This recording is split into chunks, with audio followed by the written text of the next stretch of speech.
Alright, so for this video, we're going to be ranking the top 10 centers in the league. As always, this has nothing to do with the team's record, it's just how the player is doing statistically and how they're felt on the court. Next video I post, by the way, it won't be on basketball, let's just say it'll be on this.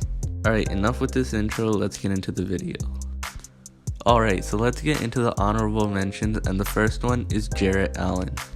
And I expected Jarrett Allen to break out by now. Like 2 seasons ago, he looked like he was gonna be an all-star player, and his defense was always really good. He's averaging like 1.5 blocks a game. But he's got to work on his offense. He's only averaging 11 points, and I know centers are only there, they're mainly there for just defending, but I expected Jarrett Allen as a starter to be a better scorer. But he is a really good rebounder. He can get you nearly 10 rebounds a game, and his defense, it's good, but his offense is all that needs to be worked on. Next up is Brook Lopez. I bet if Lopez was on another team, he would be a much better scorer, but since he's with Giannis, his numbers are gonna go down, obviously, and especially his rebounds, since he's only averaging 4 rebounds right now, and Giannis is getting 13 rebounds every game.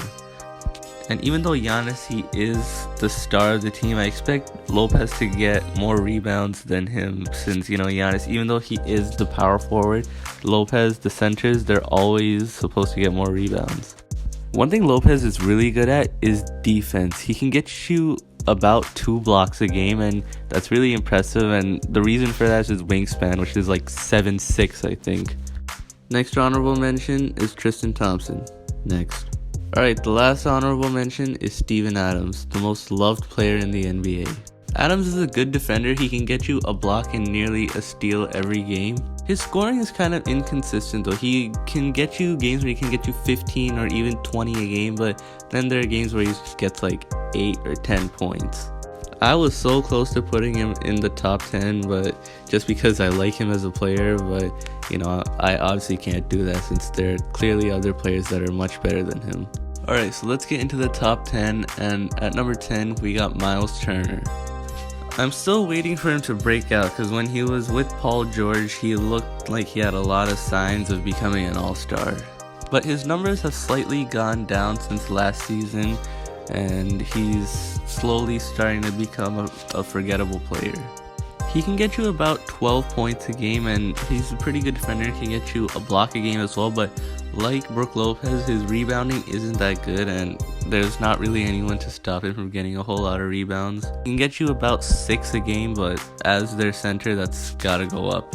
And with Oladipo out for that long of a time, I thought his stats would go up a lot, but they haven't, and if anything, they've gone down. But he's good enough to make the number 10 spot, so let's just move on. Next up, we got Clint Capella. Capella's a pretty good scorer. He can get you about 14 a game, and his defense is really good. He can get you 2 blocks a game and nearly a steal per game. His rebounding is great too, one of the best in the league right now. He can get you 14 boards a game. So now let's take a look at this picture and this picture. I don't see a difference. I'm trying to say that the Houston Rockets are hella stupid for trading this man, and now they can't defend for shit. Next time we got Jonas Valanciunas. I'm sorry you didn't get a ring.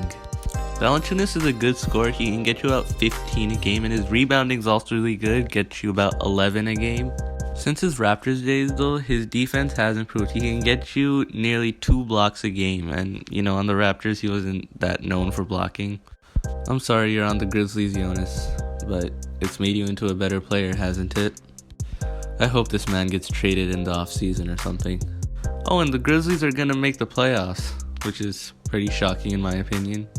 At number 7, we got Rudy Gobert. Alright, so let's go back about 3 years ago to 2017. Let's look at these 2 players.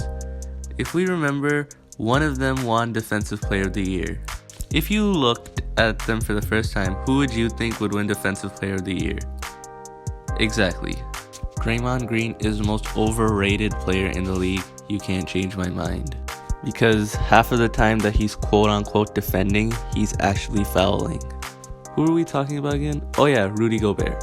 So Gobert is a pretty good scorer. He can get you 16 a game since, you know, he's like one of the tallest in the league right now. His rebounding is also really good. He can get you nearly 15 rebounds a game, which is absolute insanity. Defense is also good. He can get you 2 blocks a game, and as I said, he should have been Defensive Player of the Year 3 years ago instead of that guy. Yes, I'm still salty about something that happened over 3 years ago nearly. I also feel like just because of what Draymond was wearing that day, the award should have been taken away from him. At number 6, we got Hassan Whiteside, who is a literal monster in the paint. He is averaging 15 points, which is good, and his rebounding is 14, but we all know he can easily get you like 20 rebounds in a game. He can be a bit of a stat patter here and there, but still, those numbers are really impressive. What's also really impressive is his defense. He can get you 3 blocks a game, which we haven't seen so far on this list. Being traded from the Heat was the best thing that ever happened to Whiteside since he's taken his game to the next level, but unfortunately the Blazers are gonna miss the playoffs. At number 5, we got Sergeant Ibaka.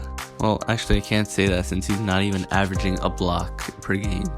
His scoring is the best it's ever been. He can get you about 16 a game, and his rebounding and defense, they've gone down in previous years, but what makes him this high is his scoring and how he's helped the Raptors be the second best team in the East. I'm shocked his blocking numbers have gone down since we all know he's gotten multiple awards for being a really good shot blocker as he is, but I guess, you know, all good things must come to an end. At number 3 is the real monster in the paint, and that's Andre Drummond. I guess we can say the Pistons are in full rebuild mode for trading away him and Reggie Jackson. Drummond's scoring has improved a lot. He can get you 18 a game, and obviously still an incredible rebounder, can get you 16 boards a game. His defense is really good, and unlike a lot of these centers, they can hardly get you a steal per game. This guy, he'll get you nearly 2 steals a game and obviously 2 blocks a game. But like Whiteside, he can be a bit of a stat patter when it comes to rebounding, since I've actually seen a video of him intentionally missing so he can get more rebounds. Well, I don't know if it was intentional, but it sure did look like it. And rest in peace, Tristan Thompson, because now the Cavs, they don't need you anymore. But I do hope Drummond gets traded to a contender, like not the Lakers because they don't need him, but just another team that needs defense and a good scoring and rebounding center.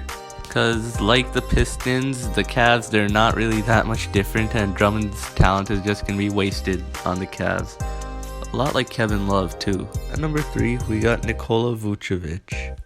And Vucevic, he's been quite a disappointment this season, and you know, the Magic, they're not in the playoff talks anymore like last year, and he's actually slowed down in his scoring since last season.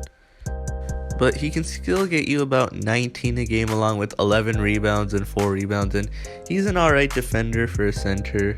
He can get you a block and a steal per game, you know, and those are pretty generic center numbers, but I expected him to be a lot better than last year. Like, well, I can't really roast a guy who made the number 3 spot, but, you know, being a center, there's not a whole lot of competition in this league. But he's still a really good player, and I hope he does step it up eventually, because he went from an all-star season to not being an all-star. And unlike a lot of these centers, Vucevic, he's actually a pretty good passer and can almost sometimes get you like 10 assists a night, but regularly he gets you like 3 to 4 assists, which is pretty impressive for a center. At number 2, we got Nikola Jokic. And Jokic, he has improved like extremely slightly. He's gone from 20 points a game to 21 a game.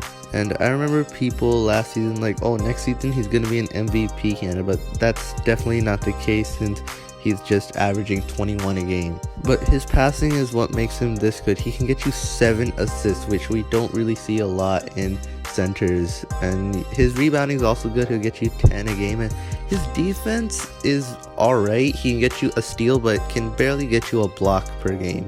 And I did hear one time that he did try to gain a bit of weight just so he could bully people in the paint, but that's currently not working, and I think he should go back to trying to lose his weight. At number 1, this is a no shocker, it's Joel Embiid. aka the son of Marc Gasol. Okay, I'm gonna admit I personally don't really like Embiid a lot just because, like Westbrook, he has a cocky attitude and always seems to think that he's better than everyone. Like, we're talking about a guy who claims that he was raised by lions. Then he dropped 0 points against his father. Okay, anyway, he can get you 23 a game, which are really good numbers, and he can get you 12 rebounds a game, which are also really good numbers. And his passing, you know, of course, most centers aren't good at passing. He can get you like 3 assists, which are okay, I guess, you know. And his defense is, you know, it's good. He can get you a steal and a block a game, and you know, those are generic center numbers in defense.